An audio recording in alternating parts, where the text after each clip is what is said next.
I was on the YouTube, looking at cat videos and shit, and I stumbled across this little gem. Spoiler alert, it's more sovereign citizen bullshit, but it's very devious in how it's made. It starts off feeling like a 90s TV news report, you know, in order to lend credulity to the content. And it doesn't just slap you in the face with sovereign citizen beliefs, it starts off slow, and then it eases into the idiocy. You know, so not to lose the viewer. It's insidious. Okay, so I'll just shut up and start this clip. A sobering study of the signed treaties and charters between Britain and the United States exposes a shocking truth. Lol, what? See what I mean? Sobering study? Let's be real for a minute. We all know there was no study. There's no sobering truth exposed. Even in their attempts to keep it vague in the beginning, they can't help but use these conspiracy keywords like study, sobering, and truth. The United States has always been, and still is, a British Crown colony. What? Holy shit. Surely one of the hundreds of thousands of political figures, lawyers, and government officials would have caught this little mix-up by now, right? Right? Idiot. King James I was famous not for just changing the Bible into the King James Version, but for signing the first Charter of Virginia in 1606. That charter granted America's British forefathers a license to settle and colonize America. Yeah, he also signed the second and third as well. What's the point? The charter also guaranteed that future kings and queens of England would have sovereign authority over all the citizens and colonized land in America stolen from the Indians. Not exactly, but close enough though, right? After America declared its independence from Great Britain, the Treaty of 1783 was signed. That treaty specifically identifies the King of England as the Prince of the United States and contradicts the belief that America won the War of Independence. No, it doesn't. Idiot. The Treaty of 1783, or the Treaty of Paris, was signed by the representatives of King George III for Britain and the representatives of the United States of America on September 3, 1783. It ended the American Revolutionary War. Britain acknowledged the United States to be sovereign and independent. The treaty set boundaries between the British Empire and the new country. Details included fishing rights and restoration of property and prisoners of war. Only one article of this treaty, which is the legal underpinning of the United States' existence as a sovereign country, remains in force today.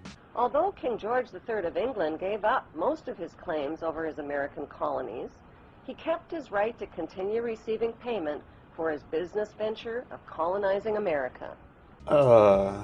No, he didn't? He really didn't. Where do you fuckers dig this shit up from? If America had really won the War of Independence, they would never have agreed to pay debts and reparations to the King of England. Well, we didn't. At least not as far as I can find. I don't recall ever hearing about this in history class. I did a quick search. I found literally nothing about this. There is no official record of the US paying debts and reparations to the king, at least not that I can find. There are about a dozen or so sovereign citizen websites that make this claim, but nothing official. And even if we had decided to pay the king for damages done, how in the hell does that make us not an independent nation? We paid debt and reparations for other countries. Germany paid debts and reparations for World War II. That doesn't make them not a sovereign nation. When Congress passed the 13th Amendment to the Constitution, the U.S. President was made subservient to the King of England. Okay, here we go. So, for those that don't know, the sovereign citizen movement has been attacking the 13th Amendment and various other slavery-related amendments since before there was an internet to bitch about it on. The origins of the movement were white men. It was basically race role in America. They felt, or at least they claimed like they believed, that the 13th Amendment didn't actually elevate slaves to a freeman status, but in fact lowered the whites to a slave status, or some such nonsense. At any rate, the sovereign citizen movement has been making absurd claims and trying to undermine all of the amendments that have anything to do with slavery. You can read all about the Constitution at www.loc.gov. At any rate, this is where the sovereign citizen shit starts to get thick. The 13th Amendment is called the Title of Nobility Amendment, and forbids U.S. presidents and their officials from using royal titles like king or prince or baron. Again, you're wrong. The Titles of Nobility Amendment was never ratified. Therefore, it's not an amendment. It was proposed twice, in 1812 and 1816. It never got enough votes to be ratified. It would strip United States citizenship from any citizen who accepted a title of nobility from a foreign country. for some mysterious reason, the 13th Amendment, which was ratified in 1810, no longer appears on current copies of the Constitution. Yeah, it actually does. And it's readily accessible on the internet for any sovereign idiot out there who wants to go read it. What doesn't exist on the Constitution is the titles of nobility bit, which was never actually a part of it to begin with. It was never ratified. This is the kind of insidious misinformation that you can come to expect from sovereign citizen idiots. America's blood-soaked War of Independence against the British bankrupted America and turned its citizens into permanent debt slaves of the king. Oh, Jesus tap dancing Christ. Now we're onto the debt slave bullshit. Well, first of all, it didn't bankrupt America, and secondly, this video has yet to provide a single shred of any actual evidence for these claims that they make. It's just lame sovereign citizen conspiracy prattle. 1 century later, a corrupt U.S. Congress committed the biggest theft in world history. They passed Paul Warburg's Federal Reserve Act in 1913, handing over America's gold and silver reserves and total control of America's economy to the Rothschild banksters. Okay, I have no desire to talk about the Rothschild, Federal Reserve, or banking in general. That's all standard issue conspiracy theory shit. Any conspiracy theory is going to touch on the Rothschild because it's a hot topic. It's the Federal Reserve, all that shit. It lends well to their stupid fucking theories, and they love to talk about it.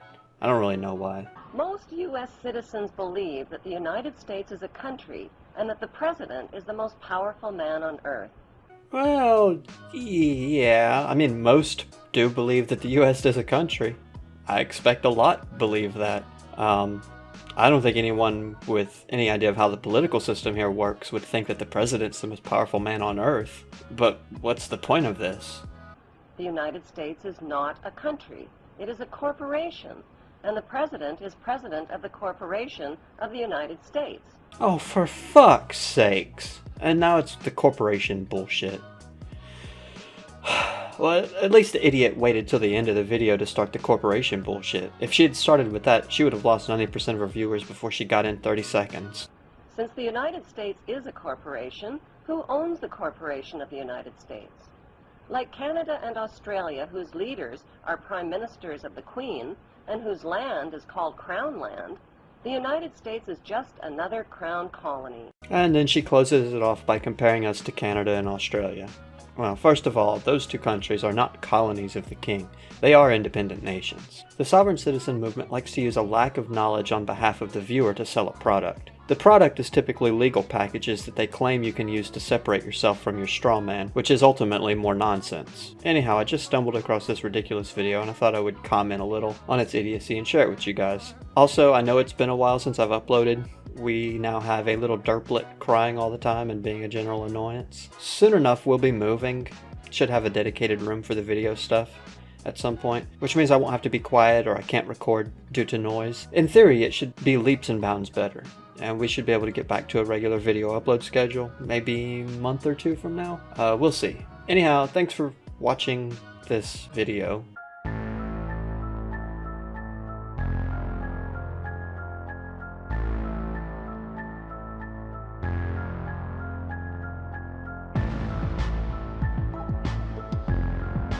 What's worse than a flat earther? A sovereign citizen flat earther. What's worse than a sovereign citizen flat earther? A conspiracy theorist sovereign citizen flat earther. And what's worse than a conspiracy theorist sovereign citizen flat earther? A quantum healing conspiracy theorist sovereign citizen flat earther. And what's worse than that? Well, I would say Hitler, but Hitler never claimed he had a PhD in metaphysical science. And I present to you Dr. Reverend Druanna Wails. This dumpster fire of a woman covers the gambit. If you can think up some batshit crazy idea, she is a proponent and likely sells it as a product. From the straw man sovereign citizen scheme, to the Loch Ness monster, to claiming she can cure cancer with, her thoughts, or something. This train wreck does it all, knows it all, preaches it all, and sells it all. Now, rumor has it she's wanted by the FBI, and that she's been caught at least twice before scamming people out of their money.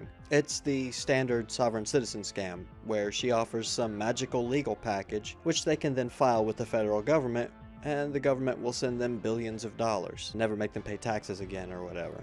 That's sovereign citizen bullshit. So some poor fuckwit will buy her package and then file it, and then get in a heap of shit for filing these bullshit documents. She skipped around in the US for a while, and as I said, rumor has it she became an FBI interest. She has since left the country, and I believe she's in Scotland at the moment. Something else to note, she homeschools her kids. And I don't particularly care if children are homeschooled, assuming it's done correctly. However, she brainwashes them. She teaches them all about the reptilian aliens taking over our world governments. She has them believing she's some kind of spiritual leader. But since she's left the US, there's not a lot Human Services can do about it. I know at least a few people have reported her to the Department of Human Services in regard to her kids. And if I know it, then she knows it. So it's unlikely she'll come back to the US anytime soon. Good. So anyways, let's just take a moment here and look at some of her teachings. You know, one of my my god brother, sorry. What the fuck is a god brother? You know what? Never mind. Just go on. Who's part of my elay. Turns out that he was there during my initiation, which I'm pretty excited, and he has been a student of ours with Illuminating Minds since April of last year. So I'm like, you gotta be freaking kidding me. And I had no idea. So you're fucking him out of his money too. Finding out about the Sandy Hook thing might be a big time scam after all. You know what really pisses me off about the conspiracy community? I'm okay with it in that people can question the government. They can question, anything. Question everything. Be skeptical.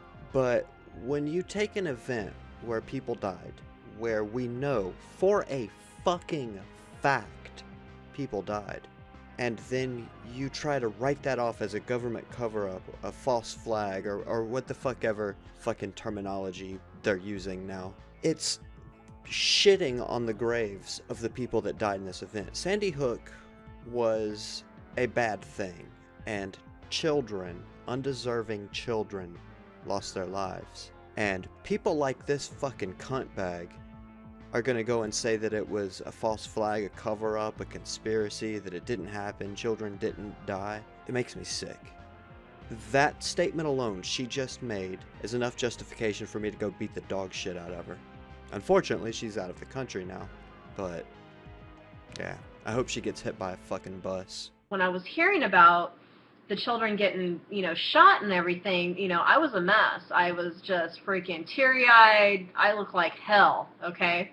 Newsflash, bitch. You still look like hell. If I was a parent whose child has gotten killed or murdered, I wouldn't even care about my freaking makeup. Literally, I would be so effed up right now. My whole face would look like crap. Did you really just say that? Did you just say that if your child was killed, you wouldn't care about your makeup? What the fuck? These people look like absolute paid actors. Somebody's been watching too much Alex Jones. They're going to use this design thing to try to take away our guns. Yep, straight out the Alex Jones playbook. If it was a joke or if it was fake, then I have to say, good. I'm so happy those children did not die, because it would be even more horrible. You know what?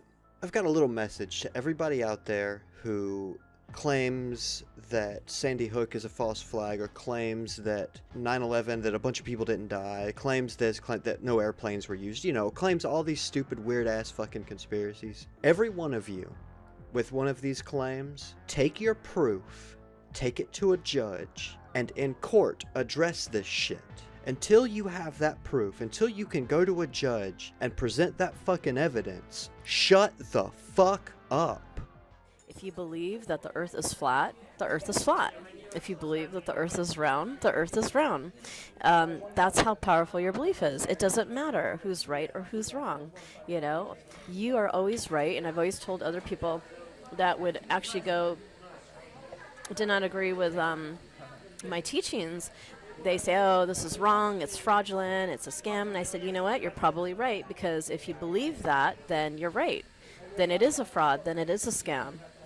But if you know in your heart and you believe in your heart that what I teach is the way out of into freedom, then your belief is right. So no matter what, your belief is always right. Your belief is that freaking powerful. No, sweetheart, it doesn't work that way. Your belief means nothing. It doesn't matter what the fuck you believe. Fact is what matters. Reality is what matters. Your fucking beliefs mean nothing. Also, I just want to point out that this is the third video that I've seen her drinking wine at 8 o'clock or prior to 8 o'clock in the morning. That would indicate a problem, would it not? Yeah, I think ultimately this is just a cop-out to explain away the accusations of her scams. I mean, she's clearly been busted scamming the shit out of people. I think this is just her way of coping with that. Her excuse for it. This is Dr. Reverend Druanna Wails, and yes, I am loving this amazing experience. It's just so funny how I get a lot of people, by the way. They're like, what do you do? What do you do? What do you do for your career? And I'm just like, oh, I'm just a YouTuber. YouTuber, travel the world, and we share our experiences. And that's pretty much it. And I actually get paid by YouTube. I haven't told you guys this, but I do get paid by YouTube. Yeah, except the shitty amount of views your videos get do not explain the amount of money that it would take to go to Europe like you have been. However, your scams more than explain that shit away. And look, everybody knows we make money on YouTube. The vast majority of us do. Obviously, there are channels that are not monetized, but you're not fucking bringing a breaking story to the table. Everybody fucking knows YouTubers get paid ad revenue. Hey, good morning, everybody out there. This is Dr. Reverend Druanna Johnston. Well, hello, and good morning to you, too. Eat a dick. I have a special announcement to make with you guys. I mean, I'm really freaking out right now, actually. Freaking out big time. Because what happened, I had a dream last night, and I posted it on all over Facebook about the Queen Mother. About the what? Oh, look, I can't go through your fucking ridiculously long list of videos to find out what in the fuck you're on about. So you're gonna have to be a little more explanatory. Maybe tell us, what the fuck a Queen Mother is? She basically said, you all need to know the truth. You all need to know the truth. And it was even darker than her, okay? Deeper than her. Like, something even beyond her is controlling the whole, orchestrating everything. Well, yeah. The Illuminati, right?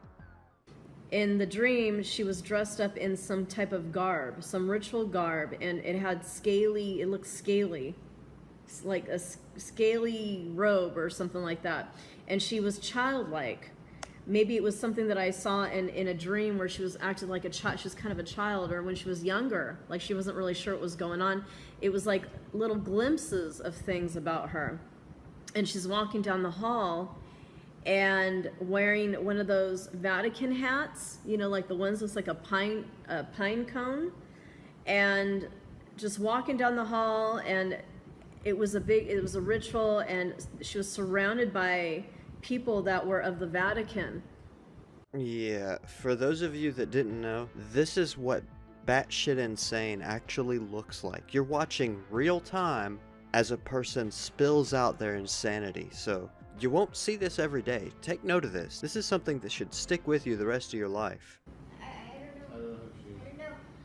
But it was really weird, and we are part of the reptilian family.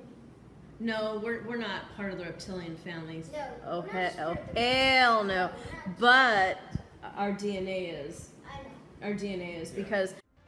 Okay, you catch that? She's got her fucking kids believing this bullshit. That's a problem. That's fucked up. Oh my god, that's fucked up. What the fuck? And then she says, oh hell no, we're not part of the reptilian family. We just got their DNA. Bitch, that means we part of the reptilians. The fuck? You didn't go to high school? Shit.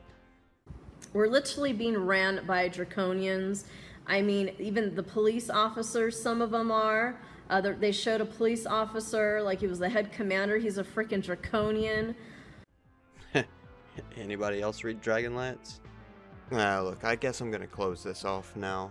I don't have the time, and you don't want to watch every single video this bitch has. There's a lot. I guess in closing, I feel like there's 3 types of sovereign citizens. Type 1 is basically harmless. They believe all the sovereign citizen bullshit, but they don't really act on it. They don't do anything about it. They get on fucking YouTube and Facebook and forums and they drone on and on and on about sovereign citizen this, sovereign citizen that, and maybe they believe all of their stupid nonsense, but they don't act on it. So they're not really a problem, they're just a nuisance. And then you have the second type, which they act on it in multiple ways, and sometimes that leads to violence.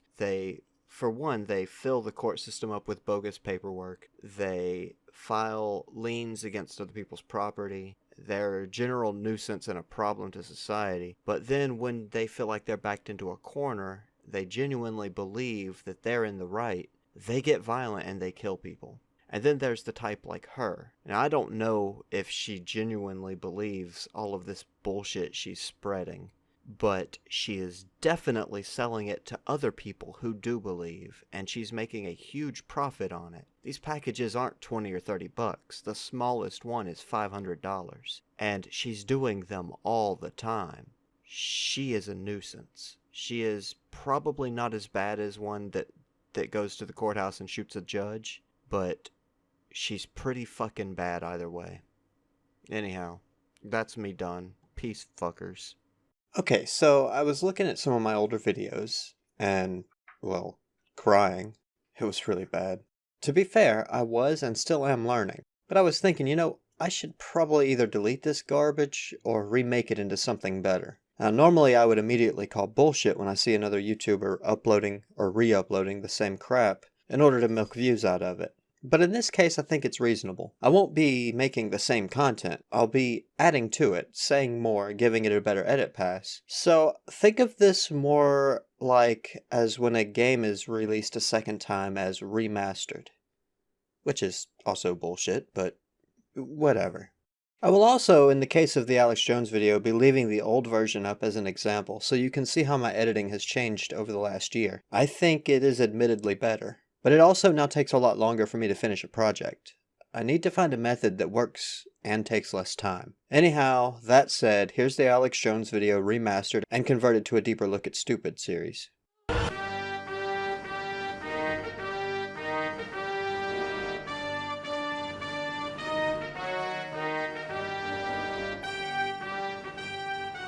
It's fairly safe to assume that pretty much everyone has heard of this man. It still to this day boggles my mind how someone like this can gain so much traction with our species. I mean, we have fucking laser beams. We have handheld, goddamn laser beams that can set fire to shit. We've harnessed nuclear power. We've left the planet. Yet we still run back home and tune into people like Alex Jones. Now, as I've said before, both in the original version of this video and in other videos, he's packaged our need to place our irrational fear on something into nicely digestible content and products. I mean, he claims to be fighting a fully fledged war against the Illuminati for our very lives. So, why have they not killed him yet? He claims to be the top dog when it comes to exposing the New World Order and the Illuminati. Yet these are the people who, in his mind, killed Kennedy, who was arguably a little more high profile than Mr. Jones. So why, if he's causing such a stink, have they not simply disappeared him? Or at least locked him away in some prison for life? I'll wait. No, I won't. The answer is pretty simple. It's because they don't fucking exist. There is no Illuminati. He is, at best, creating entertainment, except a huge portion of his viewership doesn't see it that way. They've bought into his version of events and fully believe what he says. And that's where I have a problem. It's not that he's selling his weight loss pills or his bug out bags, his all-natural, piss-cleaning, muscle-building, energizing, fat-burning, weight-gain 5000 supplement, or what the fuck ever. I don't even care that he's getting in front of a mic and either flat-out lying or grossly misleading, if of course it's for the sake of entertainment. But the fact that so many people who slurp up his retarded bullshit are allowed to continue believing these stupid fucking things. And while I can by no means substantiate this claim, I would be willing to bet money that at least one marriage has ended thanks to some dude getting on YouTube, seeing an Alex Jones video and thinking, well fuck, my eyes are finally opened. Going batshit insane, trying to investigate every New World Order lead they can find. At any rate, what Alex Jones is doing is taking those natural and usually irrational fears that we all have, thanks to evolution, and using them in order to sell his product. He's making huge profits, and at the expense of people who seem to be unable to keep their irrational fears in check. And worst of all, he is promoting ignorance. When a person thinks they have all the facts, they tend to stop looking for other potentially more factual facts. They stop. And in this case, they tend to drone on and on and on about things they either know very little about, or things that simply don't exist. Granted, it's at their own expense, and who am I to tell people they shouldn't be idiots, right? Nevertheless, it sickens me. It's this propagation of ignorance that really crosses the line for me. But he's not the entire problem here. When it comes to his followers' ignorance, the ball is in their court as well. The viewer, the listener, the follower, the people that throw money at this garbage or promote his insane theories. His stupidity sells because we pay for it. We buy it. The masses. We are literally living in what has been called the information age, where truth is just a few clicks away. We live in a time where nothing is hidden, yet for some reason we are collectively stupid enough to let shit like this show prosper, while calling sites like Snopes a government shill site. We, the people, are the problem. The people who automatically reject anything we see or hear that is not from the alternative media. We are the reason he succeeds. The creators of this kind of filth are potentially to blame. The medium that they use is in part to blame. But the most guilty of the bunch is us, the content consumers, the quote, free thinkers, who freely believe anything they're told by the least credible people on the internet. He's also a rude, aggressive piece of shit. When he does his public appearances, such as an interview, he will repeat his website over and over and over. I mean, I think you call that self-promotion, but this is clearly not how it's supposed to be done, right? Infowars.com. Infowars.com. Infowars.com. Infowars.com. 11:30. You're watching the Sunday Politics. We have an idiot on the program today. Coming up in just 20 minutes. You will not stop the Republic. Humanity is awakening. Infowars.com. No. You guys are crazy. I'll be looking at the week ahead with our political panel. He's also been to marches and protests where he has very literally spat on the others there, protesting the same thing he was there protesting. He cannot stand to not be the center of attention. The reason is, for him to continue being the star of his own show, when he's recording himself out in public, he must remain the star. If someone else is up on stage speaking out, he's no longer the center of attention, and no longer the star. God forbid someone else speak out about something. He is in this alone, after all, right? So remember, you said we're new activists and don't know what we're doing, and that makes it okay. I pointed that to you. Yes. We had a lot of speakers here, and you wouldn't give up. Wow, he just admitted to it, to Catherine Blythe. But we couldn't. Liberty Restoration Project. That's all I'm saying, is that we would have wished that we could have organized. Well, I'm sorry I brought it. Now, hold on. There's been PSAs airing on 90.1 for 3 days. That's the same station your show airs here in Austin. So there are people who work really hard. So we wanted to give you the first thing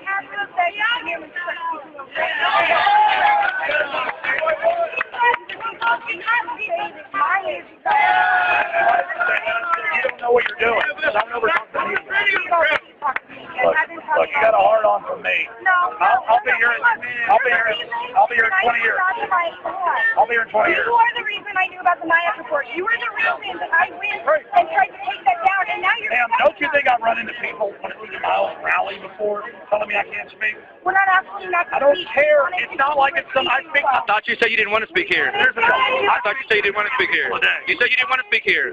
I got you on video saying you didn't want to speak here today. No, I didn't want to speak at that event. I don't care. You should be They asked me to speak. I didn't. Alex. So you spoke anyway. Whatever. You just got. I got you on video. Maya, and you're telling me that my experience isn't worth it, and that you would rather just shout on top of us. You are the reason that I sat in front of the Missouri State Legislature and told them exactly what I thought about them. Good job. And now you are acting like it's appropriate to just come in here and climb right on top of us. Don't worry. Like COINTEL. So how is Grandpa Exactly like COINTEL. in the city of Austin? So you should be lifting us up and empowering us instead of holding us. I wasn't lifted up or empowered. I'm here being friendly. We wanted to give you a speaking spot, but instead of working with us, you submitted Were you sitting here about the me? You were feeding the enemy. That's a diversion. That's a diversion. Pure diversion. Wow. That's guilty. If you're not, that's guilty. That's guilty. It's been, yeah. If you knew it, leave me alone then. We're the professionals that do it, baby. You're going to wake people up. For being active. Is that what you have to say before you Again, ladies and gentlemen, I want to commend you. I also just want to point out, he spent the last, 2 years backing Donald Trump? Maybe more? Telling the world that Trump was going to kill the reptilians, dissolve the Illuminati, and demolish the New World Order. Yet he shows up at Trump's inauguration, and what happens? He gets thrown out. At the gate. Trump doesn't even want him there. Let's let that sink in for just a minute. Fucking Trump wants nothing to do with Alex Jones. His shit is so fucked up, fucking Trump isn't having his ass anywhere near. What the fuck?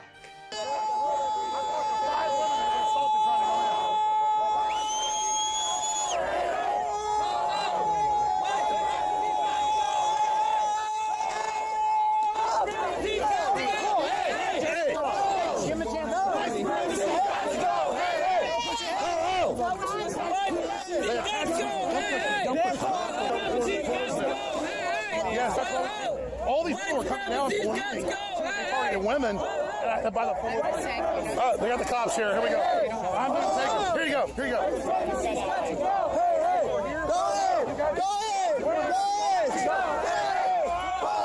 Bring the lady.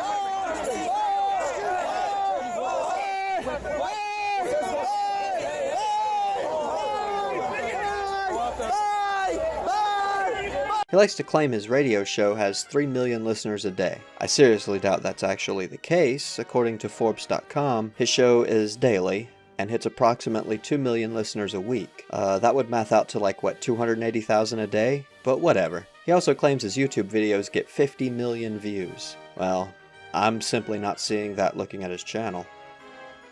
Basically, everything he does is about marketing and self-promotion. His radio shows, his videos, his products, it's all 100% revenue to him. I believe he doesn't genuinely believe the vast majority of the shit he pumps out of his mouth, but he knows many people will, and they will support him. They'll buy his garbage products just as fast as they buy his garbage theories. And if his fake crying isn't enough to have you throw in your bullshit flag, I simply don't know what is.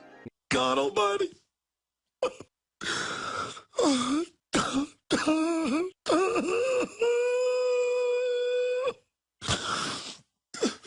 Folks, we gotta get good people to stand up against these people.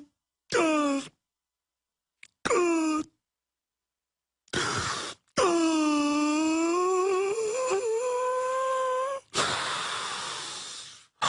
And now let's talk for a second about his predictions. Well, I mean, not all of them, because, well, if I wanted to keep this video under the 5-hour mark. Okay, so maybe a few, maybe let's say, 40 predictions? Man, maybe that's a lot. I don't know, we'll do some predictions. I'm not going to put a number on it. They're positioning Hillary Clinton right now. I've been telling you that for years, and there's no accident that all these big neocon talk show hosts and pundits are now supporting her. At current trends, the dollar will be worth 10% of what it was in 2 years. That they're gearing up for another war. I think right after the election, they're going to go for a draft. He's talking about bank runs by, next February? Yes, we see them happening by February. So as we're looking at this terrorist strike, or the aborted one, we're looking for 9/11 magnitude terrorist strikes in 2010. Now, they've already stolen 60% of the pension funds. In a couple months, it's all going to be gone, dumbasses. Excuse me, I'm sorry. I'm talking to those out there that don't believe me. It's all going to be too late, you stupid freaks. Well, today it's pretty much going to be, I give it 48 hours until Citigroup folds. And they're going to have lots of attempts on Obama's life and the dear leaders trying to fix the economy and trying to help the children, but terrorists tried to strike again. And my God, they use guns. And you know what? Obama's got to restrict the guns and be able to sick Homeland Security and Northcom on the American people. What is the only way they're going to be able to do that?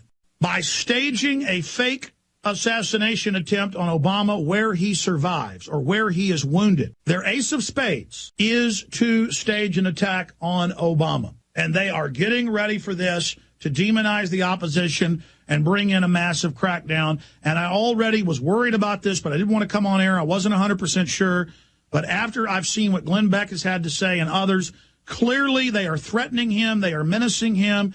They are letting him know we can get to you and we will blame it on the opposition. And Obama's like, but this is political suicide to launch more wars and have another banker takeover bailout. And they're saying you will do this and we will save you. So the false flag is kill Obama or wound him or try to kill him. But they need to probably at least wound him. And then they're going to blame it on Islamicists tied in with a Tea Party 9/11 truther. And then I noticed that they're putting out this propaganda everywhere. It's a talking point, and how dangerous that is. They're clearly prepping everybody to attempt an assassination of him as a way to make him a hero and get his agenda through in his war on Iran. So they're gauging right now to stage an assassination on Obama to get his approval ratings up. And I believe he's probably involved in it. To stage an assassination on Obama, and I believe he's probably involved in it. And you watch, they're going to stage some terror attack. I can feel it in my bones. Because the economy in 2 years, I think, is going to collapse, and we're going to have the mirror something of their standard that's I'd say Obama has 2 or 3, 4 months when he first gets in till people wake up to that phase of the illusion. So they want to start a big war or a biological release or a financial collapse. No doubt in my mind they're planning to stage an inaugural bombing in the next 6 to 7 months, just like 9/11. And you think the worship of Bush with a 92% approval rating after they staged 9/11 was high. Obama will probably be 98% or something. I think they're arrogant because they're planning huge false flag terror attacks. And if you look at their body language and the things they're saying, the last time they said this was before 9/11. They're going to have a biological event, whether they claim it was naturally occurring or some terrorist did it, and then only round up a few 100,000 in a few county areas somewhere, have a beta test, have the army out, show it on the news, get everybody scared. They'll fix it, and then people will say, oh, my gosh, martial law's good. It saved us. Then they'll have another attack that's bigger. It'll kill hundreds of thousands. Then they'll have martial law. It'll get fixed. Then a few years later, they'll release the big one, and they'll kill probably half the population of the United States. Folks, I'm telling you right now, I'm sure of it. They're going to stage terror attacks soon. I will be very surprised if they don't stage something big by the end of this year. And then it's going to be just full-out federal worship on TV. The terrorists hit us. We're doing what we have to. You have to first understand how the globalists operate, how they believe that they must reveal their plans to the public before they do it. Because it's their religion. It's called lesser magic. They have to do the ritual first in front of you in a smaller way, like a model of it. They believe to successfully carry it out. I think they're going to stage terror attacks. I can just feel it in my gut. As soon as his approval rating starts dropping down to about 50, that's when the globalists will stage terror attacks. I think they're going to continue to bankrupt the world economy by design, not because I'm making a prediction, but because the enemy admits what they're doing. Bioweapons releases, terror attacks, they could go for something as big as a low-yield nuclear weapon in a major U.S. or European city. I'm telling you, that's what they've really been priming the subconscious for and programming people in the media. So that's one of the major threats. I would say Chicago, San Francisco, points like that are big targets. New York, Dallas, Cleveland, Denver. It's not like I'm just pulling this out of a hat. Well, look at how they bombed Madrid on 3/3/3. Look at 7/7. Look at all the other bombings. They always do it on weird cryptic numbers because not that we believe in that. It's them that believe in this weird Babylon mystery school. So this is what's going to happen. The government's going to take everything most of you've got. Where are we headed? God is going to be removed from our money. We're going to see more attacks on God. And when I say God, I'm talking about Christians. Government-insured bonds are going to be gone. Gold is going to skyrocket if you can get it. We're going to see more mass killings because it serves their purpose. They encourage it because they want to take our guns. You'll see Israel nuked. That'll give us more reason to go back into the Mideast even stronger. I kept saying week after week, the last few months, I said they're going to launch a major stage terror attack, a nuke attack, a new war, or a bird flu of some type. They are training youth corps, I'd say, to be ready in 2-3 years. They'll be ready. The guys that are 16 are going to be 18. And they are training to go in and do seek and destroys, to go in buildings. It's in the New York Times. We're probably in the next few years going to go ahead and have World War III, folks, and then people won't say, oh, Alex, don't fearmonger. It's not fearmongering. It's reality. They're definitely going for broke and going for broke soon. I wouldn't be surprised if they don't stage some big terror attacks in the next 60 to 90 days. I'll tell you why later with Obama's approval rating plunging. I would imagine we'll hear that Madoff has cancer soon, and that's why they've decided to for his family and the globalists and the New World Order friends he has, that he'll take the hit for the team. And I'm not saying I'm smart. I don't understand how I know everything they're going to do. Did you not hear me over and over again say Manoff would soon die of cancer? I said over and over again, and we need to just hire an employee who just marks down my predictions. Ow, man, I almost broke my hand earlier when I was slamming into the... I just can't do it anymore.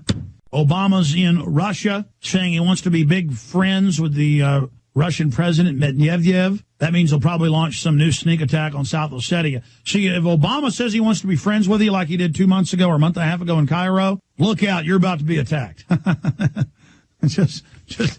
mean, whatever he says, it's the opposite. That means he'll probably launch some new sneak attack on South Ossetia. Vladimir Putin, who is known as Vladimir the Ruthless, and using all his profanity on national TV, you name it. We won't read the profanity here, but we've got it. This person is on an unbelievable power trip and resembles a demon.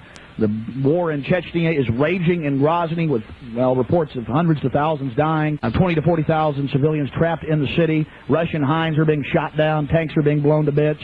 Massive Grad unguided rocket attacks are being launched on the city indiscriminately right now. Air and artillery bombardments as well. It's absolutely out of control. It is pandemic, ladies and gentlemen. I'll give you the news first on Y2K and the things I'm experiencing here in Austin, Texas. The shelves are empty of water and some gas stations are running out of fuel. Here in Central Texas and in Minneapolis, Minnesota, the shortwave is basically down, ladies and gentlemen. Went off right as I went on the air. The big news on Y2K. Then we'll start going to your calls. As the developments move forward with this Y2K and this gear up for clamping down in America and Russia and around the world by globalist forces, we'll be bringing you the news as long as we're here on the air. I know they're threatening to nuke us every single week. I've read the Associated Press, Reuters, Interfax News Agency, London Times articles here. And the same thing is starting to develop here in America. Many of the gas stations here in Austin have the little gloves over the pumps saying they're out of fuel. You never see this in Austin, Texas. Right here in South Austin, I've seen several stations. We don't know if this is just a Y2K that was here. The military traffic is everywhere right now, ladies and gentlemen. So the enemy's going to stage nuclear attacks. They're going to stage flu attacks. They're going to stage World War III type events, wars. They are going to bankrupt everything by design. And that's why I think the establishment, and polls show that, will probably release something really deadly in the future. Maybe this fall, this winter, maybe next year, maybe 5 years from now. Obama's ratings fall back to earth. He's gone from 84 to below 50 and plunging quickly, a percentage point per week or more. We've never seen a plunge this fast. Looks like he'll probably stage some terror attacks. Let me tell you something. The government will release a deadly flu if they feel like it and kill your kids deader than a hammer. We don't have long. They're going to shut the web down the next 2 years on their current timeline. We're going to fight that as well, but look, we got time to smash these bastards right now if you'll simply engage them. And I'm telling you, the only threat from Obama is a massive staged terror attack. And because of 9/11 truth, exposing government-sponsored terrorism, he may not be able to carry it out. And if we get the word out what they're doing, they may back off. And this next 3-4 months is the most important time in history up until this point. It'll probably just get more serious after that. And whether aliens are real or not, the United Nations, another big Rothschild, the federal government, all these astronauts coming out, moonwalkers talking about flying saucers, they are getting people ready for extraterrestrial life to be announced. And I don't know if it's this month or 5 years from now, but they're getting ready with that too. The mainstream media has legitimized extraterrestrial life and is basically saying we are being visited, something is going on. So in the next 16 months, this is what they're planning right now, they're going to bring in a new total financial collapse. They're going to bring down at least 15 European nations. But I have no doubt they're going to stage big attacks. And if I had to guess, I'd say April 15th or April 19th. And I don't like to put dates on things, but that's a key zone. And one big indicator is, I know Fox, CNN, MSNBC, CNBC, HBO, and others are all producing anti-Tea Party films to air in the middle of April to coincide with their fake terror. If they get their plan fully in, 10 years after the plan's fully in place, say 5 years from now, so that's 15 years, you'll probably have about 150 million people in the country. And they're going to repopulate the U.S. with Latin Americans. I mean, I'm not joking around here, okay? They're going to kill most of you listening. And they're going to repopulate the U.S. with Latin Americans. But I'm telling you, Right now, they're planning massive stage terror attacks in the next month. I want you to listen carefully. In the next 2 years, they're going to devalue your currency by at least 50%. You're so stupid, when the government tells you it's not devalued, you still won't know it's devalued, because they told you so. Now, in the last 3 months, I've been warning people that Obama's controllers are going to stage events. 9 to 12 months from now, and here it is, based on what this gentleman told me, the man who called me and said everything that goes on behind closed doors, he knows what it is. 9 to 12 months from now, you are going to see a total collapse of the American dollar, Alex. Plus, you judge a tree by its fruits. Lindsey Williams has always been right. Right about how they've got all that oil capped up in Alaska. Right about how oil was going to go down by $100 a barrel. Right about everything. Judge a tree by its fruits. 9 to 12 months from now, you are going to see a total collapse of the American dollar, Alex. Yeah, see, I don't even think I should really have to say anything else. So anyhow, let me know what you think of Alex Jones. You think he's a saint? You think he's a prick? Give me your opinion. Let's see what you guys think about this dude. Oh, and also, subscribe. Don't forget to do that. I mean, what the fuck? Just click the button. Hey, this is Jesus, up in heaven. Just wanted to pop in and remind you to subscribe to Derp's channel. Well, what are you waiting for? Do it. Jesus out. Hello again, people. So we have another deeper look video. As if you couldn't tell by the title. Who writes this shit? So yeah, anyways. Today we're going to take a look at a smaller YouTube channel, which goes by the clever name Shill Stoppers. This is a relatively new channel, with the oldest video being around 9 months old. And you may think, well, this channel only has 500 something subs, why bother? Well, I bother because this kind of content grows like wildfire on YouTube. For whatever reason, humans are prone to believe in the boogeyman, and conspiracy theories are the modern boogeyman. Yesteryear we had ghosts, vampires, and demons. And as we've come to understand that ghosts, demons, and vampires don't exist, we still need some place to direct that irrational fear, and conspiracy theories seem to be as good a place as any. So this kind of content, which caters to irrational human fear, has a tendency to grow at insane rates, while channels that promote fact or reason over speculation and fear usually grow at much smaller rates, or don't grow at all. Not always the case, but this kind of content is far easier and grows very fast. Anyhow, let's stop droning on and take a look at this channel, shall we?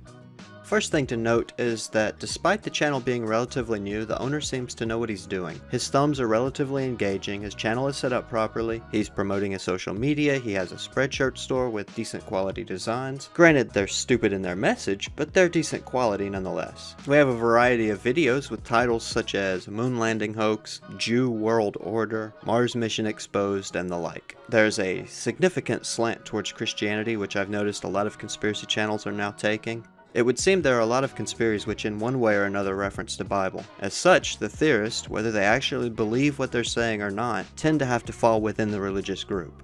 I should also point out that, to be perfectly clear, I don't think the majority of YouTube conspiracy channels actually believe the things they put in their videos. They are aware that this kind of content will get a lot of views, that channels focused on this content will grow at above average rates, the content is easy, and they will have an easy time of it, making the channel grow into a self-sustaining revenue stream. I think there's no real long-term value in a channel like this, with the exception of a few diehards, and I can't imagine how boring it must be to make videos pretending to believe things you don't really believe. Nevertheless, they do spring up every day, a new conspiracy channel regurgitating the same old persistent conspiracies, which have been around for ages, and making new ones up as well. Another thing I've seen trending with the conspiracy crowd, as time goes on, conspiracies tend to get more and more absurd. It's like there's an arms race within the conspiracy community. Early on, the conspiracies were rather lame, with the most grand of them being things like the JFK assassination. But over time, each theorist needs to up the game, generate a theory more outlandish than the last, in order to garner attention, and in this case views, which leaves us with things like reptilians running the world, or a grand conspiracy with world leaders all raping little boys in airplanes. I used to say this conspiracy arms race would be the death of the conspiracy theories in general. In the end, it would become so outlandish, so absurd, that they would simply not be believable, even by the most gullible of conspiratards. But this thus far has proven not to be the case. In fact, the opposite. The more outlandish the theory, the more attention it gets, the more believers it can gather. Turns out humans are truly as stupid as we thought. Also, I kinda lean in two different directions with this channel. On one side, I've not seen a video where the guy outright denies events such as Sandy Hook, or 9/11, or the Holocaust, disrespecting the people who died. I've not seen any evidence of him pushing the accepted for value or other sovereign citizen scams. So in that light, he's not vile. He's just promoting willful ignorance. But on the other hand, he's selling lies and using fear-mongering conspiracies to do it. So in that light, the channel is worthy of being called out. Anyhow, let's take a look at some of his content. I'm going to narrate this just in case you can't read or recognize shapes and colors. Okay, that was some condescending shit. So if you want people on your side, why are you going to try to make them dumbasses? Right. I don't understand that. That kind of makes me a little mad. That was some condescending shit, and coming from me, that's a pretty bold statement. Yeah, I know. So, yeah, like she said, if you want to win people to your side of the argument, calling them idiots isn't typically the right Not usually, no. course of action. Unless they're like, I guess I've been an idiot all this time. Let's listen to this person. I was going to say asshole, but... Let's talk about real rocket launches for a second. Real rocket launches always perform what's called a parabolic curve. They never go straight up. Do you know why? I'll tell you why. Do you know why? I'll tell you why. I doubt he'll tell us anything. I got a sneaky suspicion whatever he tells us is irrelevant. And he probably doesn't know why. I don't even know why, to be honest, but whatever. Who cares? They go in a curve. That's how they matters. insert into orbit. If they were to go straight up, they just fall straight back down. Yeah, okay, that makes sense. They have to kind of if they go up, wedge themselves in there. Yeah, that. Because they don't go into space, okay? Propulsion does not work in a vacuum. You need some kind of medium. Because they don't go into space, and propulsion doesn't work in a vacuum. Does he really not understand? I can't.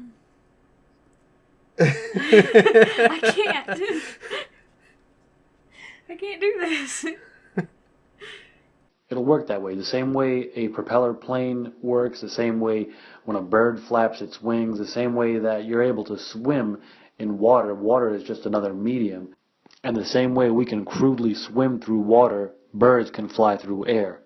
Now, some of you are going to argue that Force A and Object B are within the rocket, but it doesn't work that way. Object B has to be outside of the actual rocket. Okay, so he's clearly a rocket scientist. He's a rocket surgeon. Yeah, he clearly is on point and knows exactly what the fuck he's talking about, which is why he probably doesn't know the word or the term blade theory or hydrodynamics or rapid heat expansion. Or really anything. He can't brain. Another argument I hear a lot is what if you fire a gun in space? Is the bullet going to go anywhere? Well, I'm going to speculate yes, because there is no space and I can't actually perform this experiment. But he's going to speculate yes. I'm going to speculate that basically everything he says is speculation. Yes. He's going to speculate yes because there is no space. That's what he said. That doesn't make any effing sense at all. Are you afraid to cuss? No, not really. That doesn't make any effing sense at all. You're such a dick. Let's forget about this thought experiment for a second. Every fighter jet has what's called a sky ceiling. Okay, first of all, thought experiment. Yeah, he's Einstein now. Yeah, he's classifying himself up there with the likes of Einstein. Yeah. And second of all, just a little hyped expectations. He's going to talk about airplanes. I got a major boner for airplanes. Is he going to make you giggle a little bit or rage? I don't think he knows his shit. And I think I know my shit. Why do you think it has a sky ceiling? A sky ceiling? It's called service ceiling. It's not called sky ceiling. And a quick note, service ceiling is not the maximum altitude that an aircraft can reach. Mm-hmm. It's the maximum recommended aircraft that the manufacturer suggests. So the service ceiling of the F-14 was 40,000 feet. Mm-hmm. But routinely, my squadron flew them above 55,000 feet. They just didn't want you chancing fucking up the airplane going too high. That's why they Right, said. right. Because okay. above that, the air is so thin that you can't maintain ignition. So your chances of getting an engine stall at that altitude are significantly increased. Right. Fighter jets operate under the same laws of physics as rockets do, only they're more controllable. Yet they can't pierce what they call our atmosphere for the same reasons that rockets can't. The air gets thinner. There's nothing to push off against. There is no object B, or not enough of it anyway. So, okay, they can't go out of the atmosphere because there's no more fuel. There's no more oxygen to burn the fuel with. Right. The engines stall out, die, and there's no more thrust. He's saying that because there's no atmosphere behind the plane for the exhaust to push against, but there is atmosphere back there, and it's not necessarily exhaust pushing against atmosphere that's needed to create thrust. The rapid expansion of the gases in the engine and then forced out the back is enough to generate the thrust. And it's got momentum anyway. Well, the momentum will bleed off, but... Yeah, I know, but still. He's just... It's a misunderstanding of how a jet engine works, of how thrust in general works. Well, he's an engineer. He's a rocket surgeon. That's why they stall out. That's why World War I propeller planes stalled out, and that's why these new age jets stall out the same way. So I hate to shatter your dreams. All you kids out there pursuing degrees in aerospace, just stop and change it to aeronautics. It's not a problem. Just go to the dean's office, a couple of clicks on the computer, whatever you have to do. So he just told a bunch of people that they Students. should give up their dreams. He just told a bunch of students to change their majors. To aeronautics. What? That doesn't make any sense. If you're... Why would you change to aeronautics from working on airplanes and whatever he was talking about? From aerospace to aeronautics. What's the difference? One's in space. At any rate, he's telling people to change their majors based on his flawed fucking logic. Maybe he should, instead of suggesting other people change their majors, maybe he should go get one. Well, I think people already going into that field know enough as it is. To not go listen to his bullshit. Yeah, so I wouldn't worry too much about people doing that. Right. It's still a cock move. Yes, it is. We're not going to Mars. Mars is nothing but a wandering star. It's been called that for thousands of years for the simple fact that it does not move in accordance with the majority of the rest of the stars. Mars is called a planet, and it's derived from planetae, or whatever the fuck that Latin word is, that means wanderer, because thousands of fucking years ago, they didn't know that it wasn't a star. They just assumed it was another light in the sky that didn't move with the rest of the lights in the sky. We now have these things called telescopes. What you do is you point it at things, and it makes itty-bitty teeny little things get really fucking big so you can see them. If you go to Walmart, you can get one, and you can point it at Mars, and then you can see that it is not a star, it is a planet. I was just about to say, don't they sell telescopes powerful enough now at Walmart? Yeah. Fucking dumbass. If they try to go to Mars, most likely it's going to be a group of actors on some stupid island having a good old time. It's going to be a reality show. So, real world Mars edition is Yeah. what he's saying. He said, when he says they try to go to Mars, when he says they, he means the same people that quote unquote faked the moon landing. Yeah, I know. So, Be Big Brother on Mars. yeah. Don't get voted off the planet. Where do you go when you get voted off the planet? Do you go home? Do you get shot back out into space? Do you just go to the other side of the planet? Just fling you back into orbit. Get on out of here. And let's not forget Photoshop. Photoshop is great for NASA. Put a red tint on anything, and there you have Mars. So they like to talk about CGI, and they also love to talk about NASA photoshopping pictures. But Okay, so let's just wait. Correct me if I'm wrong. speak up, and I will. Okay, correct me if I'm wrong. When we have pictures of Mars, isn't the atmosphere kind of bluish? It's not orange, right? It's not orange. Well, it depends. If they're in a fucking dust storm, it is. Well, yeah, I know that. But it is faintly bluish, yes. Well, if they tint it, wouldn't the whole freaking picture be orange? Well, that's a... I don't know. Sorry. My point is, what I was making first, they love to talk about CGI. Mhm. And when they're not talking about CGI, they love to talk about Photoshop. Wouldn't it seem that NASA, with their billions and billions of dollars, would be able to afford something better than fucking Adobe products? No, No, they because get don't their get me budgets wrong. cut.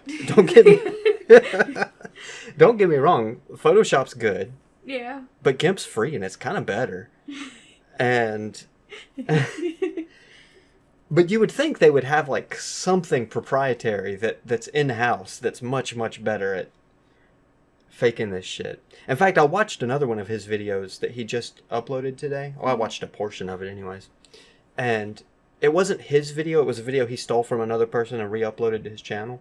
Yeah. But they were showing these images that were supposed to be from Mars that would have like a femur bone on the Mars surface, or like some kind of fossil or a fossilized plant life, and one of them was like a potential rat. And I was thinking, you know, they claim that NASA will spend all these resources on faking these elaborately detailed CGI footages of Earth from orbit or from the moon landing, all this elaborate CGI, but they can't fucking take 5 minutes to blot out a picture of a rat on Mars? Yeah, if they blot out all the pictures of the space stations on the moon. Right. If they fucking miss all these fucking femur bones and plant Seriously. life, and he's like, this could be a log from a railroad. I'm like, what the fuck? And by the way, if Earth were truly a ball, we wouldn't have to get into a rocket and shoot straight up. All you'd have to do is get into an airplane and not course correct for the curvature. Wasn't he just saying Earth was flat, Yeah. but it has curvature? No, he's saying if Earth was a ball, you could just fly in a straight line and you'd eventually fly away from the curvature of the planet. Oh. That's another thing It makes sense. Just that's another thing that these flat earthers in specific have problem grasping, is when you are flying within Earth's gravitational field and inside Earth's atmosphere, you're flying relative to Earth. You're not relative to the moon. You're not relative to Mars or relative to the sun. You're relative to Earth. You're a child of that parent. And the atmosphere and gravity is going to continually keep you from... You're always fighting gravity in flight. Right. You're always trying to keep your altitude up. The moment you stop trying to keep your altitude up, then you're going back down towards Earth in a hurry. So if you just fly straight, you're going, like as in keep the nose at flat level with the horizon, you're just going to keep following the horizon, because thanks to gravity. If you fly for an extended period of time and don't course correct, as he puts it, that's just called increasing altitude.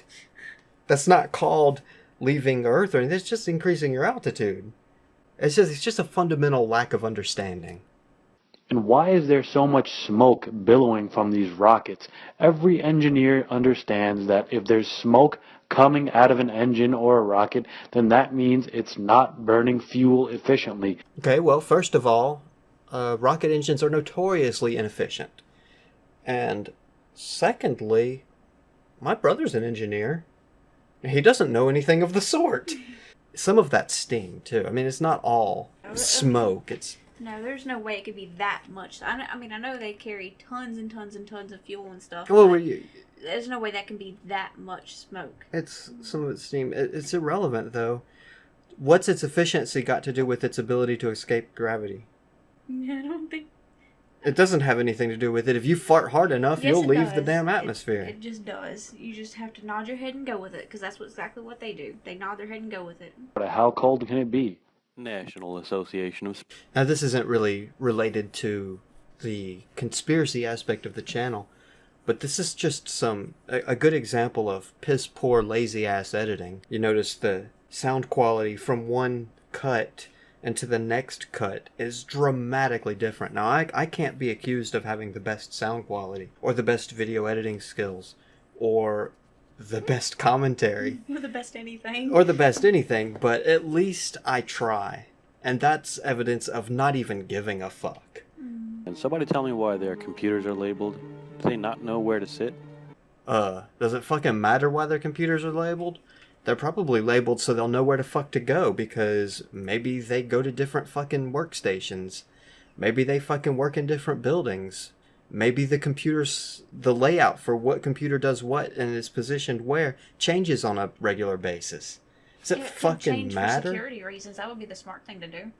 Yeah, I mean, maybe because they work multiple shifts, and I mean, because the next crew coming in may have sat at a different desk, or maybe because they are assigned to different positions on different days of the week. Who fucking cares? No one is going to Mars. Their own engineers admit they can't get through the fake Van Allen belts.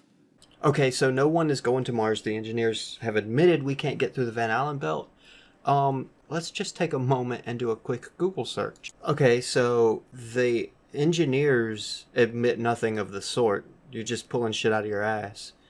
They've gone through the Van Allen belt, or at least I'm fairly certain on the way to the moon they would have had to have. And before anybody says, oh, the moon landing's fake, there are fucking mirrors on the moon that we shoot lasers at, and you can literally use a telescope to look and find these mirrors. You can use a telescope to find the rover. You can use a telescope to find the fucking landing site. You can find all of this shit with your own eyeballs. I mean, nobody really knows why we can't leave this Earth. Some say it's the firmament. Others say our science is too primitive. I mean, I can't tell you what to believe. And when he says, some say it's the firmament, some say our science isn't good enough, but by some he means other fucktards like me. He doesn't mean like actual scientists or people in aerospace or, you know, people that are educated or people that have common fucking sense. When he says some say, he means some fuckwits like me. He says, I don't want to tell you what to think. And then proceeds to make a fucking 7-minute video telling me what to think. I don't want to tell you what to think, but you're an idiot if you don't think like me. Exactly. Eventually, I'm going to do a real balloon launch with no GoPro cameras or fisheye lenses. I'm not going to set a date like Jeranism, but eventually I'll get it done. We need to stop speculating and start experimenting. He's actually one of the only ones I've seen that said he's going to actually perform the experiment that would refute all of his claims. They all, at some point or another, say, all you gotta do is get a balloon. You can do it. Get a balloon. Do it. But they never do. Well, he says he's going to do it. He won't put a date on it, but he says he's going to do it. He's not going to do it. No, of course he's not going to do it, because it would refute his fucking claim. And he probably doesn't have the money for balloon. I mean, he's obviously not an engineer. No, you can do the balloon thing for about $700. Yeah, he ain't got $700. You know it. He's a freaking conspiracy theorist who wants to stay off the grid. Have you seen his shirt store? Has he sold anything? I don't know what he's sold, but he's got all that copyrighted shit in there. He hasn't sold anything. I don't know. His shirt store's a lot older than his YouTube channel. Well. So he may be selling stuff. And the fact that his YouTube channel was well put together, even though it's brand new, would indicate that this isn't his first run at YouTube. So his last channel probably got deleted. Potentially, or he's just moved. Maybe he's branching out and creating more. Maybe he's got 6 or 7 channels. I don't know.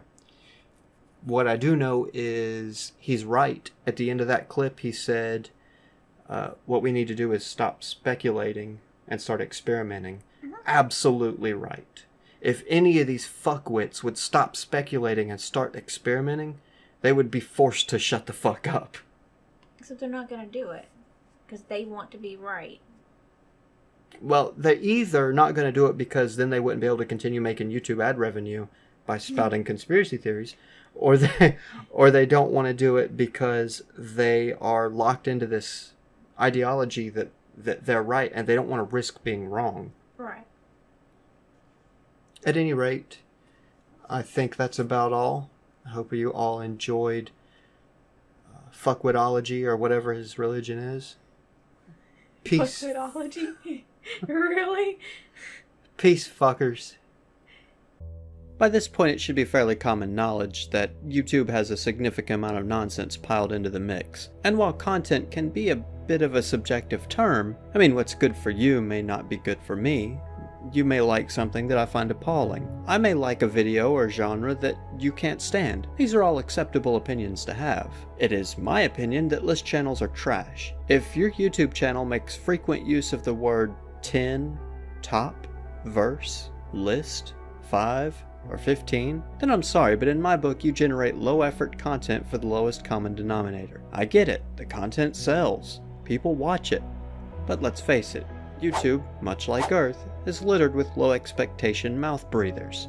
Some people may love top 10 videos, and that's fine. That's their right to love bottom of the barrel nonsense that takes little or no effort. It's their right to place more value on content that can be churned out at an astonishing rate, opposed to content which requires proper editing and creativity. Just like it's my right to take a big fat steamy on that kind of content. Cue Extract Hub. Extract Hub is a list channel, so right off the bat I hate them. But there are some other fouls here among the mix as well, such as trend chasing. If there's a YouTube channel that's making a lot of waves, getting a lot of attention, or blowing up for whatever reason, you can count on Extract Hub to swoop in and make some retarded top 10 format video on them. But one would be a little iffy when it comes to trend chasing, so naturally you can expect them to crap out a lot more than one. Now don't get me wrong, trend chasing is okay to a degree. I understand that it's part of the game. I think it's a shit part of the game, but it's part of the game nonetheless. But that doesn't mean you can't be civilized while chasing a trend for those oh so precious views. Next up is the 10-minute thing. It's been known for quite a while that videos which hit the 10-minute mark will get more ad revenue, or at least sort of. Well, okay, so basically, for those of you not in the know, if you're partnered and you're able to draw ad revenue from your content and your video passes the 10-minute mark, you're able to manually add advertisements into the video. For the most part, this has been known about for some time. It's still not fully understood within the community, so let me break it down real quick. Under 10 minutes, you can have bumper ads. These are ads that will either play before or after your video.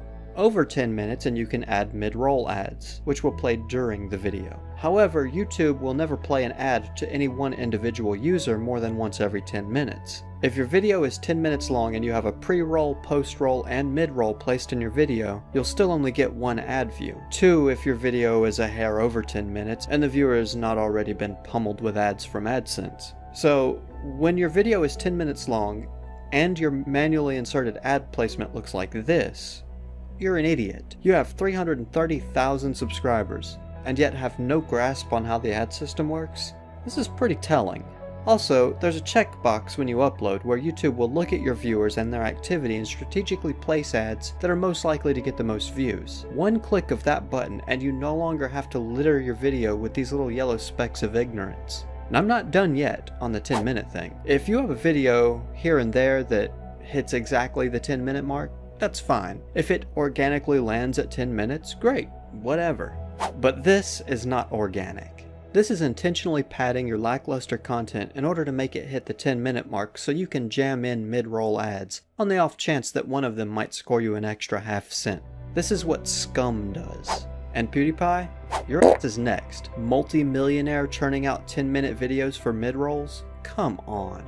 Jesus. And then we have clickbait. If your title is all caps, if you mislead in your title or mistag your video, and then you stick one of these oh so stereotypical thumbnails on it, then, well, you're doing the YouTube version of clickbait. Now, frankly, it's so common nowadays on YouTube that most people don't even see it as clickbait anymore. Nevertheless, fact remains, this is clickbait, and it's not even decent quality clickbait. Just like everything else on Extract Hub, it's low effort. Then we have the whole disabled likes thing. Now, this is a surefire sign that a channel is doing badly within its audience. If you see a channel with likes or comments disabled, and they're not something, business oriented like corporate training videos for use within the corporation or something like that, then they're probably getting some pretty bad reactions. Every Extract Hub video I looked at during my, quote, research phase has had its likes disabled, which tells me a lot of people didn't like the content. Not really criminal, I suppose, but it's telling nonetheless. Anyways, I'll stop rambling about reasons I hate the channel, and channels like it, and we'll take a look at the video that showed up on my suggested list and triggered me. 10 YouTubers who still work a normal job, H3H3 Jake Paul Ricegum. Now that's the title. Right off the bat, we have some violations here. Padded for the 10-minute mark? Check. Clickbait title? Check. Name dropping in the title and tags? Check. Lame clickbait thumbnail? And check. Now, let's start at the thumbnail. I've got a problem with this image. That picture of the dude on the right there, that's not Ethan from H3. It was a pic posted to the H3 Reddit. It was funny, but it really isn't him. And this is what I'm talking about with clickbait. For people that don't know of or keep up with Ethan's Reddit or Twitter, they probably won't know that that's not really him. They'll see the image and draw a conclusion. Here's another example of misleading your audience. Wording is important. Still would indicate they never stopped working their 9 to 5. Real would indicate that YouTube is not a real job. Well, taxes are paid, and those of us who don't churn out lame clickbait, low-effort nonsense really work hard to put out content. So be real damn careful how you refer to this medium. Just because you are a barely enough to get by kind of guy doesn't mean the rest of us are. There are some channels who still put effort into their work and sink a lot of hours per day into this. Make sure you guys stick around to the end of the video to see if your favorite YouTuber is on this list. Guys, let's see if we can hit 500 likes on this video. Make sure you smash that freaking like button, or a T-Rex is going to come and eat your house. You don't want that to happen, so make sure you hit that like button. Begging your viewers to watch the whole video? For watch time? Begging for likes? Okay, these are called call to action, when you remind your viewers to like and subscribe, and of course reminding is a polite term here. Ultimately, this is psychology, and it works. Not on everyone, but it does work. Also, as I've said in the past, begging for a like on your video before the viewer has actually seen the video? What the hell is wrong with you? We can't take a dump before we eat the cheeseburger. We have to process that shit first. Call to action psychology games go at the end of the video, not the beginning. But I guess then no one would actually see the call to action, would they? I doubt any of the videos on Extract Hub get the full watch time. Also, a T-Rex? Are you doing this too now? I mean, it was cute for a while when channels were making these silly jokes about like my crap or you'll prove you're not a moron or whatever. But it's just been played into the dirt. If you use this kind of joke in any way other than satire, you're a moron. It's not funny anymore, it's annoying. And now onto your list of YouTubers. I was tempted to take each one of these clips, break them apart, and talk about each one of them. But I decided not to. I mean, it would make for an incredibly long video, and ultimately the answer is exactly the same for each and every one of them. So here are the list of YouTubers that Extract Hub placed in the video titled 10 YouTubers Who Still Work a Real Job. Casey Neistat, Jacqueline Hill, Jesse Wellens, DJ Academics, Joey Salads, Steve-O. Really? Steve-O? He didn't have a real job before he even heard of YouTube.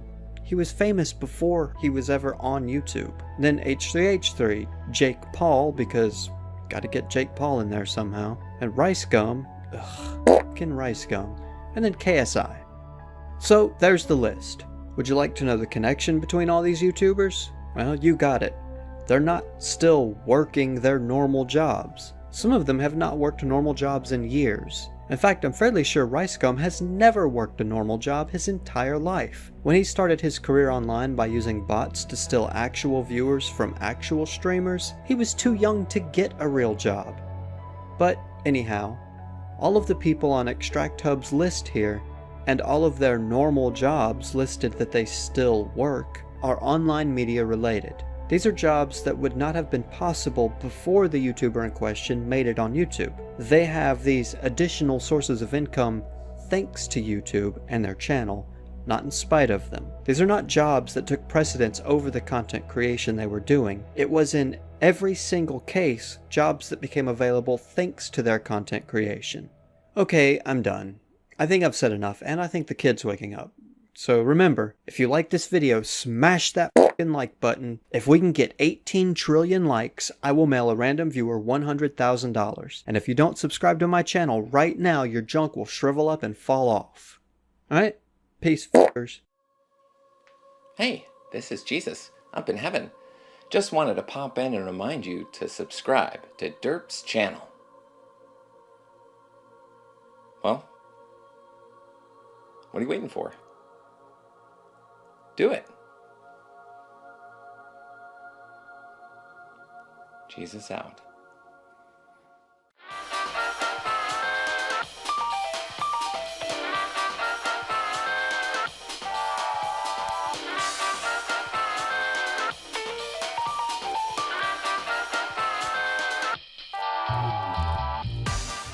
Did you ever wake up one morning and say to yourself, you know what, self? Fuck you, and fuck your sanity. I don't deserve to have normalcy in my life. Well, if you ever had that thought, then just do what I did. Make a YouTube channel talking about various conspiracy theories. You will lose your shit.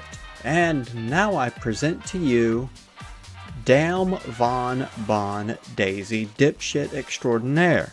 You can expect to experience a great many things on this channel. Unfortunately, they are all things you would expect to experience from a channel run by a brain cell deficient e-slut. Now, before we get started, I found this channel accidentally last night. I watched about half of a video, I paused it, and I went to bed. I woke up this morning with 2 YouTube notifications, one suggesting that I go watch another one of her videos, and a second one linking me to a YouTube-made playlist consisting of 4 of her videos and 1 of mine. So, hey, YouTube, if I could have a moment, stop. Stop that bullshit. It's fucking annoying. I didn't even subscribe to her, and you have already, over the span of 1 night, given me 2 notifications to watch her shit. One of which, a notification to watch 4 of her shits. Fuck off. Anyhow, the channel has been around since around 2013. She's had just a hair under 60,000 total views, about 890 subscribers. I don't know how many videos she's uploaded, the channel seems to not give that info, and I'm not gonna go manually count them. Anyhow, it's all pretty standard shit you would expect to see on a channel dedicated to woo, chemtrails, wacky religion, Illuminati, UFOs, and basically everything else under the sun.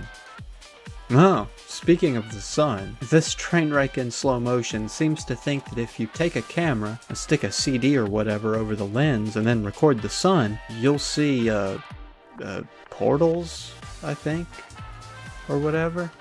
Anyhow, I watched this 2-minute video, and I didn't see shit. And what I did see was the sun, blurred, obscured by clouds, unfocused, and completely drowned out in lens flares. I'm just gonna speed through this. There isn't really anything to see anyhow, but if you want to have a look for yourself, go to her channel and rot your own brain. So remember that playlist I was talking about? The one YouTube decided that it needed to make for me, and then stick in my notifications? Well, let's take a minute to talk about the second video on that list. This one is 1 minute 45 seconds long. It's titled Beyond Sight, and the title's littered with emojis. The description is something to the effect of, I just wanted to share another quick video while I work on a much longer one, and it's also littered with emojis. Maybe this title is just too cryptic for a weak-minded shrill living in the Matrix such as myself, but I can't make heads or tails of what message she's trying to get across. If you can figure it out, let me know in the comments, because I have no idea. But really, I don't even think there is an actual message. I think the video is just an attempt to get some more slut pics out for her fans, soak up some likes and comments from some thirsty ass dudes that somehow think if they praise her hard enough, she will eventually shower them with, love? So basically we have some images of the sun, some lame overlaid filter, and some standard issue Facebook attention whore pics. Now, I may not make the best content in the world, but at least when I upload something, it's either meant as a joke or it has a purpose.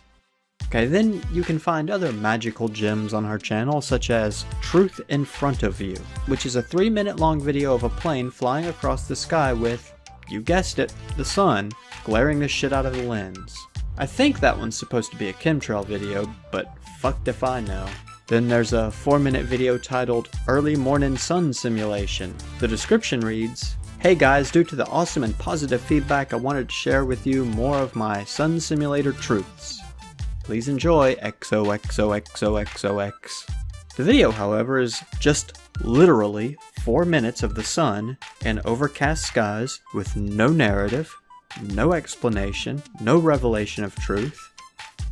This shit passes his content to her 800-something subscribers, who I'm sure are all there for the sun and not the slut pics.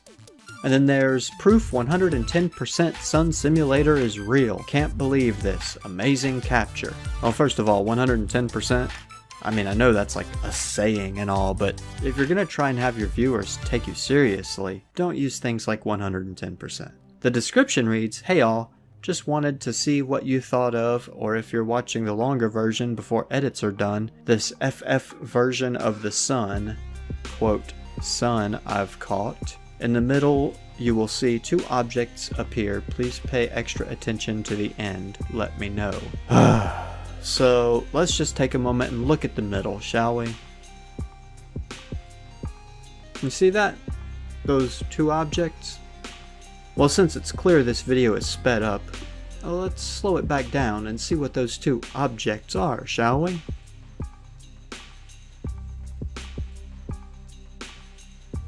And there we have it.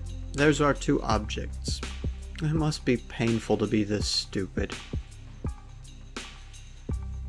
And then there were at least 2 videos I saw that were apparently freebooted off some other retard's channel, but I couldn't be bothered to go much further into her library of woo. Oh, one last thing before I go. Check out these tags. Anyhow, that's it. At least for now. I need to go wash out my brain with a 9mm. Alright, peace, fuckers. Hey, this is Jesus, up in heaven. Just wanted to pop in and remind you to subscribe to Derp's channel. Well, what are you waiting for? Do it. Jesus out. This guy raped my friend. Okay, before we get started, I know I'm going to really ruffle some feathers here. This is a touchy topic. And I also need to say in advance that no person, male or female, straight or gay, green or blue, square or round, deserves to be sexually assaulted in any way. I'm in no way condoning the act. But just as much as I hate a rapist, I also hate a chode that will scream rape in order to leech attention, and in this case views, which means money. Profiting off of a claim of sexual harassment or rape that is not true is just as detestable as rape itself. Maybe even more so, as it tends to take validity away from those who genuinely have a ground to stand on with such a claim. Every girl that makes a claim of rape that's not true is destroying the efforts of those who are actually trying to get help or support for their actual rapes. You are harming rape victims. You are trash. So let's just get into this and see why I've decided that this is a shit person and a shit move. First of all, during a time immersed in drama surrounding Jake Paul and Team 10 and all these other fuckers, you put up this video. Okay, in this video you make allegations, you don't ever drop any names, you leave it on us, the viewer, to draw our own conclusions. However, you did tag Jake Paul, Team 10, that other dude, so on and so forth. When Keemstar calls you out, you promptly remove the tags and added this to your comments. Your excuse for why the tags were there to begin with was laughable at best. But anyways, well, let's just deconstruct that comment for a moment. Yes, these were reported to the police. Well, good. Drop it there. Leave it the fuck alone. There's no need to pull this shady bullshit on YouTube, is there? I mean, unless you want drama views, right? No, it was not either of the Jake Paul brothers, Cameron Dallas, or Rice Gum. Well then why tag them? Before anybody says auto tag, that's also been refuted. Auto tags show up at the top of the list, and these are literally the opposite, being at the end of the list. You insinuated them because you wanted people to draw that conclusion. You knew that there was legitimate hate, and plenty of rightful reason to hate on these YouTubers. So what's a little extra hate gonna do? It would be completely believable. And just for the record, Rice Gum is a pussy. Even a brain-damaged anorexic teenage girl could easily beat his ass. Nobody assumed he raped you. The stories are real and happens to girls around the world. I don't think so. I mean, I don't think the stories are real at all. I think you're an attention whore. And yes, these kind of things do happen to women around the world, and men, and children, and it's horrible. But your flaky ass shade move to talk about this on YouTube is not doing them any kindness. So you made this video to spread awareness. I don't think so. I think we're pretty fucking aware. I don't think there is a single person on this globe who is unaware of rape. You're not spreading awareness about rape. Everybody knows. So if it's not rape that you're spreading awareness about, then what is it? The specific YouTubers that are out there raping all the women? No, I doubt it's to spread awareness about them either. Because you haven't the balls, or ovaries, whatever, to actually say their names. Therefore, you aren't spreading any actual awareness. Now, having seen your response to Keemstar's video, I was left thinking, dude, that shit seems kinda iffy.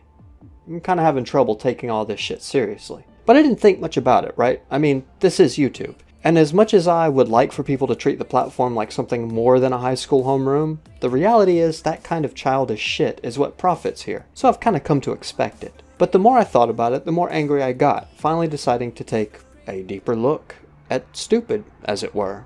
So aside from the fact that you call out, well, no one, you make a rape allegation video with no perpetrator, where you and your, quote, friend can be the victim. You can get love, you can get attention, you can get affection, you can get views, you can get ad revenue, you can get pats on the backs and hugs. And no one gets hurt, right?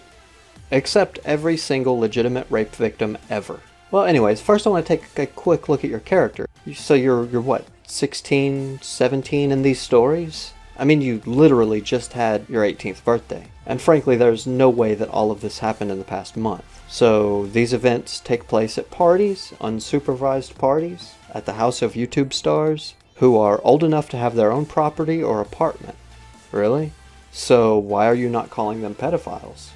Would that not add to the drama? I mean, come on. And while I'm in on that subject, what the fuck? You say you and your friend are at a party where she's forced into a room and raped, pants ripped off and plowed, right there, and you could hear it from outside the door. If you knew she was saying no, and that what was going on was wrong, why did you not move heaven and earth to breach that fucking door? Are you such a bad friend that you don't have her back while she's getting bent over a bed? Now, not every dude is in a frat of douchebags. I feel certain that there would have been at least one person there who would have had the balls to bust that door down and dome this YouTube star rapist mid-thrust. So yeah, that's kinda iffy as fuck right off the bat. Or you know, you could get on your fucking cell phone and, that moment, call the goddamn police. Did you do that? Nah. Let me guess, you didn't have your phone, right? Then there's this story about how you got roofied. And can't recall, but you know you got raped and all that. In a nutshell, what happened to me is I was roofied. I was at this influencer's house. He has many millions of followers. He's considered important by a lot of people just because he has followers. Not because he's a good person, just because he has followers, you know. He's got followers, he's got fangirls. He must be a great person, right? So up until this point, this guy had been sexually harassing me. And at the time, I didn't realize that what he was doing was so wrong because I thought it was, you know, kind of normal because the only guys that I knew, because I just moved to LA, were like this guy. So I thought, oh, you know, he's just like everybody else. Everybody else out here is like this, you know, get used to it, Clarissa. But what he would do is not normal and it's not okay. He would literally rip my clothes off and drag me halfway up the stairs. And I thought it was okay because when I would tell my friends, they'd say, oh, you know, that's just him messing around. That's not just him messing around, when I was telling him no over and over and over and over again. And he would still always be around. Always be grabbing me, always be threatening to unzip my clothes in front of everybody and embarrass me. He'd grab me under the counter. He'd force me into rooms and I'd have to literally push my way out of them. So all of this shit you just described has taken place, and yet you still have the desire to keep going back, to keep hanging out and exposing yourself to this trauma. Now, I can potentially see this kind of behavior in an abusive relationship where the female is too scared to speak out or do anything. But you never made any claims that you were dating this individual, you just kept accidentally turning up at these rape parties with the world's douchiest YouTubers. Bad luck, I guess? And on this night, for some reason, I decided it was a great idea to, you know, take some water from him. Because I wasn't drinking. I never drank, and I wasn't drinking at this party, at this night, at this guy's house. And I remember looking around this guy's kitchen while I was just, you know, standing there, and I was really thirsty. So I was looking around, I asked, you know, does anybody have any water? Where can I get some water? Well, you're in a fucking kitchen, right? I mean, I can think of a place or two. And maybe if the kitchen is a bit overwhelming, try the bathroom. They have a never-ending supply of water as well. Hell, even the fucking garden hose outside has some water in it. Why the hell do you need to stand there in the kitchen and ask people like an idiot where to get some water? Open a fucking cabinet, get a fucking glass, fill that bitch up. You can even get some ice if you want. I mean, as you yourself stated, you are a regular visitor to this establishment. Surely you have a reasonable idea of where the fucking sink is, or at least a goddamn toilet. But instead, you decide to take a drink. As a, 17-year-old girl from a grown-ass man who you have already established as a sexual fucking abuser. See where I'm going with this? And I remember him shoving a red cup in my face and saying, here's some water, drink it. And I remember taking that cup from him and just feeling like something was very, very wrong. Really? Really? Really? So you didn't drink it, right? You was just like, nah, this dude's a prick, I don't trust him, right? But I didn't want to offend him because I was too scared of doing something that was wrong. So I took the drink from him. Oh, no. Of course you drank it, idiot. And it was water, but it didn't taste right. Okay, so you sipped it and you was like, oh shit, this drink tastes funky as fuck. This dude who I don't trust, who sexually assaults me and others, who I just said makes me feel uncomfortable while handing me this glass, hands me this water, which I can identify does not taste right. So then you proceed to drink half the fucking cup. Right? What the fuck? And I remember drinking half of that glass, and then around 30 minutes later, I started to feel like I was outside my body. I started to not be aware of where I was, of who I was, of what I was doing, and then I started to black out. And I woke up the next morning, and I had the taste of vomit in my mouth, and I still don't know what happened on that night, because I only remember part of it, but that happened to me. It wasn't even just that he did this to me or that he roofied me. It was my first time. Okay, well, anyways, let's take a look at roofies and see what's up there. Okay, well, the older pills look like aspirin, but they're basically out of the system now. Modern day roofies have a blue dye in them in order to be identifiable. A roofie in a cup of water would change the color of the water bright blue, and then the effects, or the peak effects, of the pill would take hold about 2 hours after ingestion, and can last up to 12 hours. Well, you admittedly only drank half. Assuming the pill had been thoroughly mixed, which is unlikely, you would have received about half of a dose at most, which means roughly half the effects. So, roughly 6 hours total of effects, still peaking about 2 hours after ingestion, and the peak only lasting a short time. The effects can also lead to seizures, coma, liver failure, and even death from respiratory depression, especially in someone who is already unhealthy, i.e. an anorexic. The pills give off a very bitter taste. Used in mixed drinks or maybe some kind of sharp-tasting beverages, I can see them potentially blending in enough to be masked. But a cup of water? No. You would immediately know there was more than just water in the cup. If you chose to drink further, then you're kinda dumb. And lastly, while the effects of the medicine escalate, leading to a point where you're at the peak effect, you will, over time, feel more and more out of place and drunk. For someone who just admitted that you've had no alcohol, to suddenly start feeling drunk, the next move would have been to immediately latch on to someone you trust, a female perhaps, and then tell them that you're not feeling right and that something is wrong. Now, all of this info I found in literally 3 minutes of Google searching. In just 3 fucking minutes, I informed myself enough on this pill that I would be able to make by far a more convincing story about some ethereal big YouTuber raping me. So not only have you decided to pull this basic bitch ratty move, you couldn't even be bothered to spend 3 fucking minutes on Google to educate yourself in the effects and appearance of the drug. Now I can spend all day picking apart this attention font of a video, but I don't really need to. I've brought up enough to make my point. I do, however, feel that I need to explore a little into the person behind the video, maybe find out if this kind of weird-ass stretching of truth or lying is a common thing. Well, I took a cursory glance, and in fact, yes, turns out being a flake comes quite natural. On her website/blog, there's a section called My Story, or whatever in the bio, where she talks about anorexia and her brain damage. Some key things. Quote, Clarissa spent the next few months visiting doctors and natural healers, and lying on the couch with her eyes closed listening to books on tape while her mom surfed the internet trying to figure out what was wrong with her daughter. Searched the internet? I mean, WebMD was your solution? Did you consider maybe a neurosurgeon? A specialist of some form? Or was it really not that big of a deal? Ultimately, Clarissa's mom was able to piece together that Clarissa had injured her hypothalamus. Really? Well, was that her professional opinion? She a doctor? Or is she just gifted with a knack for correctly diagnosing brain trauma? After several weeks, Clarissa's mom started her own rehabilitation program. Oh shit! So, not only can she correctly diagnose brain trauma, she can prescribe rehabilitative exercises. Well, that's a talented woman. She then goes on to explain that the trauma was the cause of her anorexia. Clarissas' mom learned later, after she noticed the symptoms of my brain injury. Look how that's written. Clarissas' mom learned later, after she noticed the symptoms of my brain injury were finally improving. So, you're writing this in first and third person. What the fuck? That a high-fat diet causes growth, specifically in the hypothalamus. Clarissas' mom had spent the past 9 months pouring coconut oil, olive oil, flaxseed oil, and grapeseed oil on Clarissas' food by the tablespoon. So ultimately, while the head injury led to the anorexia cured the head injury. We are still convinced this was a miracle. So, your essential oil diet cured not only your anorexia, but your brain damage as well? See, yeah, I gotta call bullshit again. Produce some medical record, some x-rays, some CAT scans, some reports from follow-ups. Because anybody with half of a rational brain knows that eating oils does not cure brain damage or anorexia, which frankly I'm not so sure either of which have been actually cured. Anyhow, my point here was to establish character.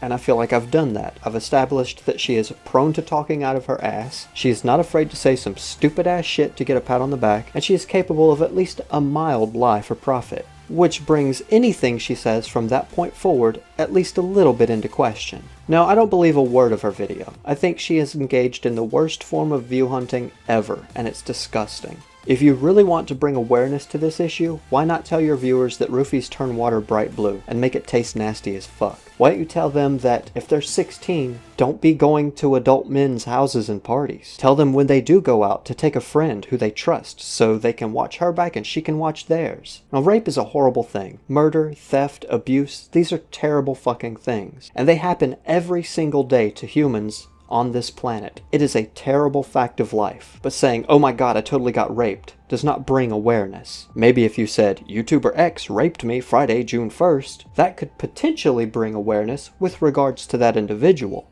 But what you did does nothing except get views. Look, at the end of the day, I'm human. I can make mistakes, just like everyone else. And what I've done here is not based on anything that I can 100% prove beyond a shadow of a doubt. I've drawn conclusions based on available information. I feel like these conclusions are rock solid, or I would not have made this video. But in the event that I'm wrong, and she is able to provide some form of proof reflecting that, I will take this video down and publicly apologize. At this point, I don't see that being very likely. Nevertheless, if I am wrong, I'm not too proud to admit it. And before anyone comments about what kind of terrible person I am for attacking a rape victim, I do not in the least bit believe she's a rape victim. And what she's doing is causing real harm to actual rape victims. Every single unbelievable and untrue rape story takes credibility away from every single real one. Keep your rape stories in the form of police reports and off social media, where you are effectively turning a profit off wild claims that bring no actual progress to awareness.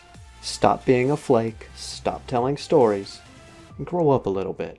Alright, bye! Hey guys, so I really don't know what to say about this. If you... Okay, so fuck. So there's this woman, look, I don't know, if you're subject to batshit insanity-induced seizures, you should probably stop this video, because this very well may kill you. I really don't know what else to say, so let's just get started. Hello, this is Gabriel Chana Fox News correspondent Gail Cord-Schuler. Okay, first, let's just take a moment to appreciate this book. Yeah, not a lot to say. Looks like some quality reading there, lady. We had something major that happened on August the 25th. So I'm just going to go ahead and read you my August 2016 brain-to-brain interview with Brent Spiner about the total destruction of the Jesuit and UFO space fleet in deep space. Whoa. Wait, what? Brain-to-brain interview? The hell? With Brent Spiner? What the fuck?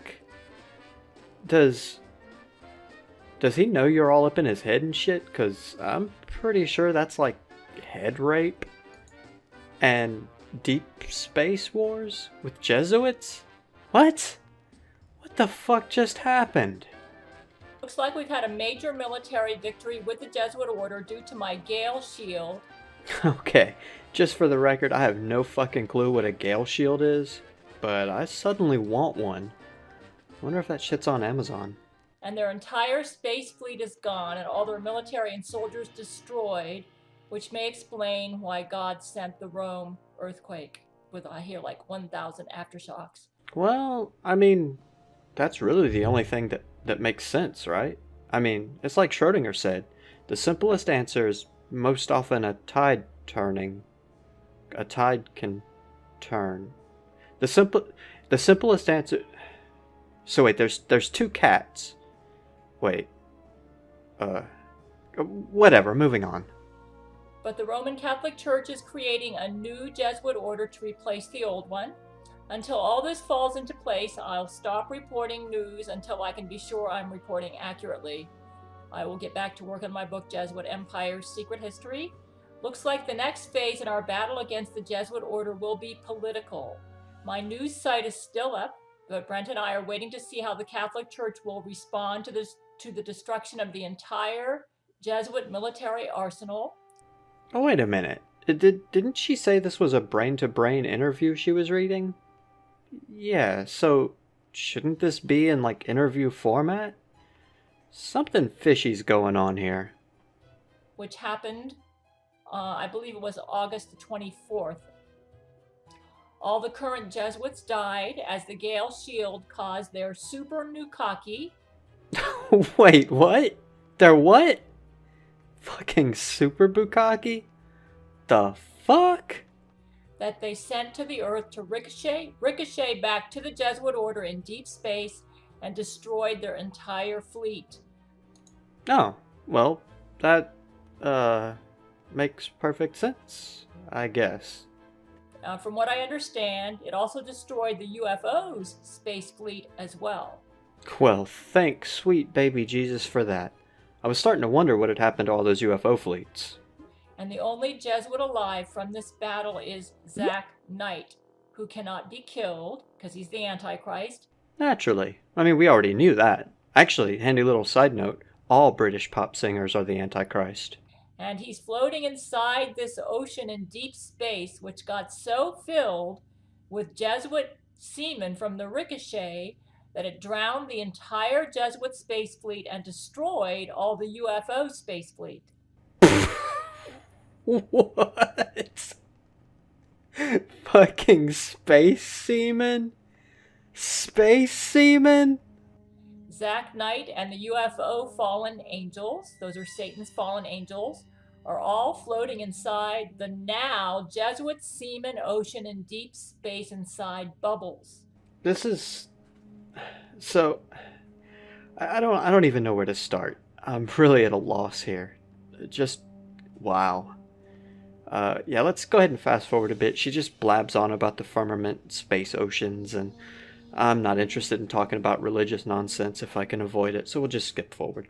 All the Jesuit space died. Zach Knight and UFO aliens are fallen angels are alive. They are each trapped inside bubbles, now escaping the bubbles inside the ocean. And the Bible says this waters above the waters, there are waters in the ocean, deep space, and Satan's ocean. And book of Job talks about lives between that ocean. And there's a lot of firmament in Genesis chapter 1 that Satan's deep ocean. So somewhere out there in deep space, before you get to the Lord, Adam, Father, there's a huge ocean in space, and Satan swims in there a lot.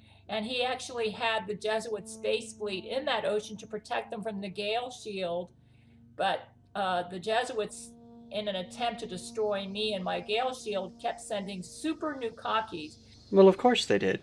I mean, what else would they do? It's the best option they have at this point. They sent one first to Central Florida, and we had to evacuate Central Florida, and this super Nukaki was designed to be attracted to human DNA. So when it came to Earth and there was no human DNA, the Gale shield caused it to ricochet back into deep space. You know, this is all starting to make a lot of sense to me. I distinctly remember when they evacuated Florida, so all the vacationers and seniors wouldn't get space bukkake all over them. I wonder if this chick has a PayPal or something so I can donate some funds to keep this space condom activated. And that time, the Jesuit space fleet was able to escape to another part of the ocean and avoid the ricochet. And then they tried another one over all of Florida. And at this point, my men realized that by putting a shield around every human being that had my Catherine the Great, King David genetic profile. Holy fuck. My people? She has people? And even more holy fuck, she has shared DNA with Catherine the Great and King David? Huh, fuck me running. This chick's a genuine superstar. God, I can only imagine the paparazzi problems she must face on her weekly visit to outpatient care. That it would cause the Gale shield would be able to ricochet the Nukaki back to the Jesuits to the origination point. So that failed. So then the Jesuits were racing against time because they knew that we were putting this shield around every human being with my genetic profile in it, and they launched we were able to get a shield around everybody that had my genetic profile. You see, this is where a script comes in handy. This is exactly the level of bumbling idiot that I would sound like if I didn't write every single video in script format before recording. But nevertheless, the Jesuits were desperate, and they tried this time to annihilate every human being on Earth. And they figured since all the Jesuits were in that space fleet, and yeah, I guess they were even willing to kill their own Roman Catholic people to do this, and Jesuits are famous for this. Naturally. I mean, I remember the last time the Jesuits wiped out humanity.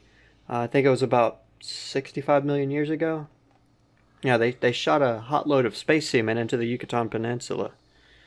Took care of the dinosaurs as well. Cheeky bastards. They're the biggest murderers on the planet.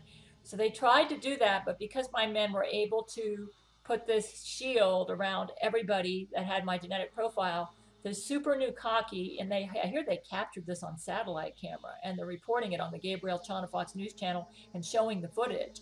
Holy... Wait, what'd she just...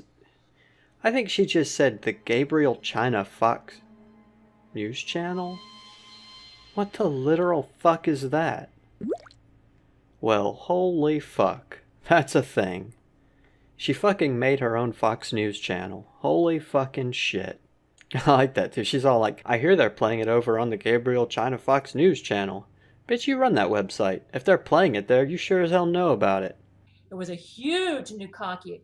I bet it was. Okay, she just rambles on about politics, Jesuits, Satan, and Bukkake for a while, and we'll just fast forward that bit. It's comparatively bland, so let's skip forward. And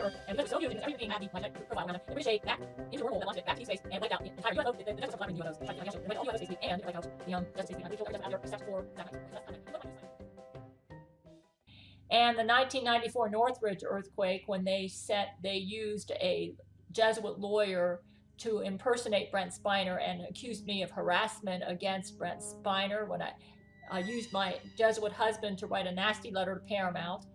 And then that gave them an excuse to accuse me of harassment. At that time, I was writing Brent almost every day because, you know, he made love to me on the phone and he talked to me on the phone. Wait, what? You know, he made love to me on the phone. You know, he made love to me on the phone. You know, he made love to me on the phone. Guys, holy shit, I think I hear wedding bells.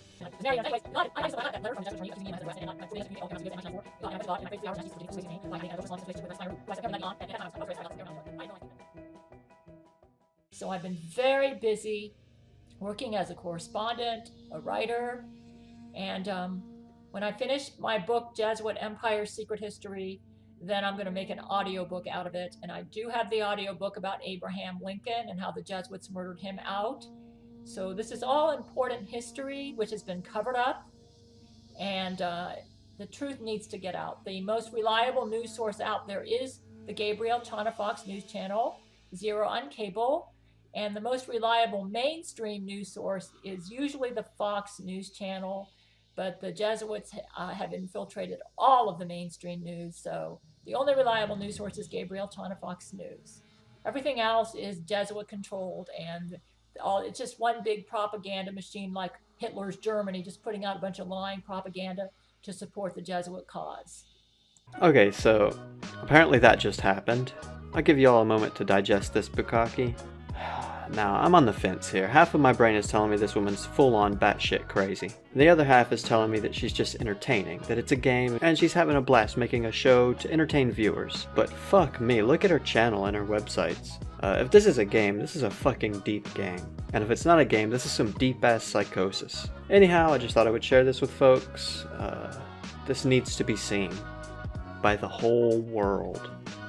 Anyhow, peace, fuckers. We have an emergency. The Jesuits are about to launch a nuclear bomb that has semen in it that will infect everyone. We need our scientists all over the world to help us stop this bomb. And also, it's going to be like Jesuit bukkake in a nuclear bomb, and it's headed towards Canada, where Judge Terrence Jenkins is right now.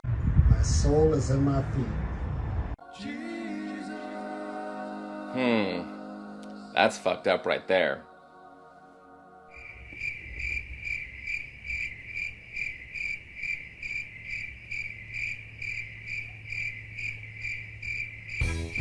Imagine for a moment with me, if you will, how easy life would be if you had no bills, no expenses, no responsibilities, and no brain. How awesome life would be if you could just stop eating and stop drinking and nourish your body solely on breathing air. Which, for the record, is totally free, by the way. Now, of course, you're still going to need some cash, so the most reasonable action at this point would not be to get a job or, like, learn a skill or a trade or craft, start a business. No, sir. Now, you're going to want to fleece the world's idiots for their hard-earned cash by selling them your own personal brand of batshit woo. Today's flavor of batshit woo comes in the form of a Mr. God Ebolatom,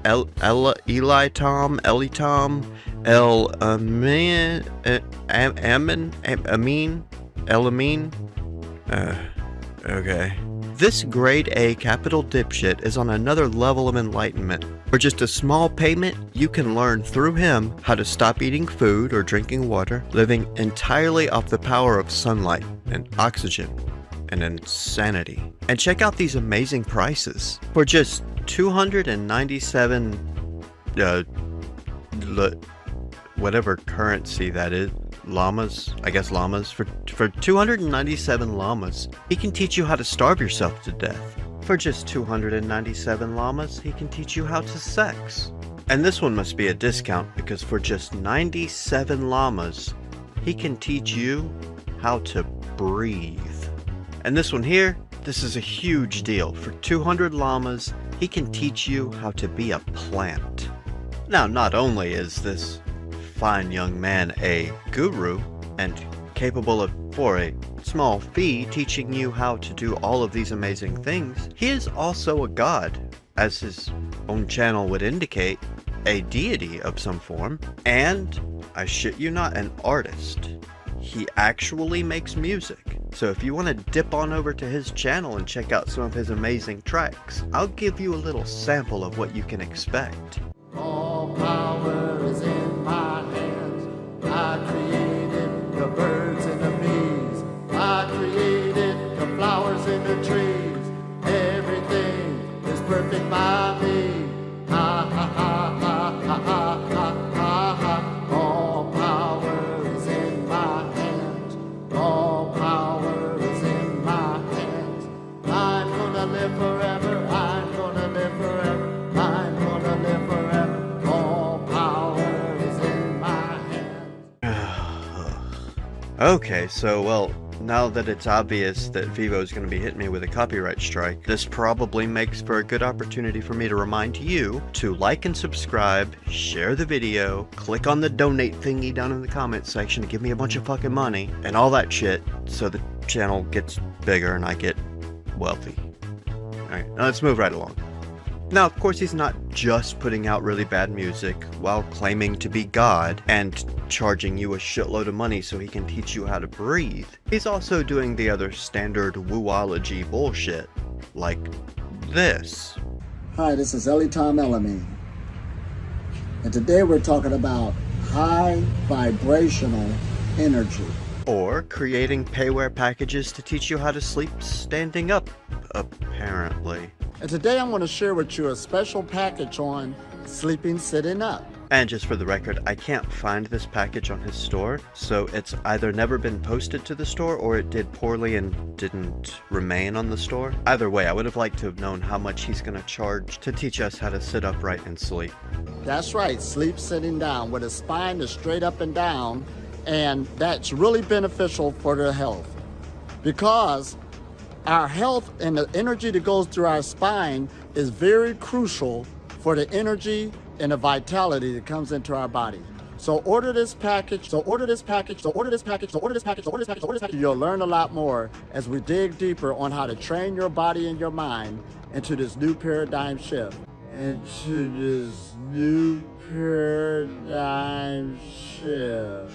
He also makes smaller videos teaching us normal things, such as how to stick a harness on a rat, because apparently that is a life skill that we as pitiful human beings need to understand. I did make some edits to this video. I put some text in it so that you could follow along and take notes, because I know how much you need this. Hi, my name is Ebolatom, and I'm going to show you how to put a harness on a rat. Now, first of all, you need a big rat. A small rat just come out of the harness, so you need a pretty good size one, and this is my buddy Chi. And then you need a harness. Now this is a harness that's made for a weasel, but it fits them, so I'm going to show you how to put it on. You have a big side and a small side. You get the rat. I usually put his head in first. Then I put the strap around his body.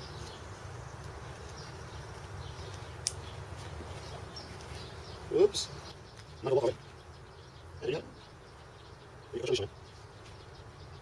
Some leashes are click-ons. I just use a string. And there you have it. Now taking it off is just a reverse. And he did a good job.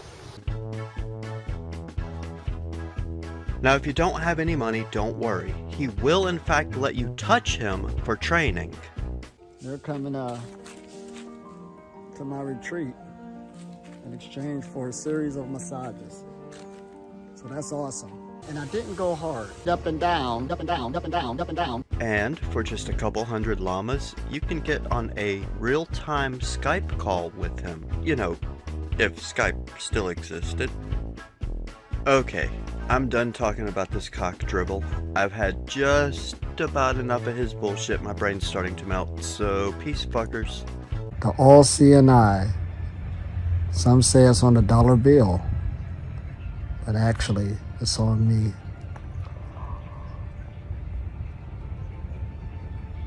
I see you, I see you, I see you, I see you, I see you, I see you, I see you, I see you, I see you, I see you.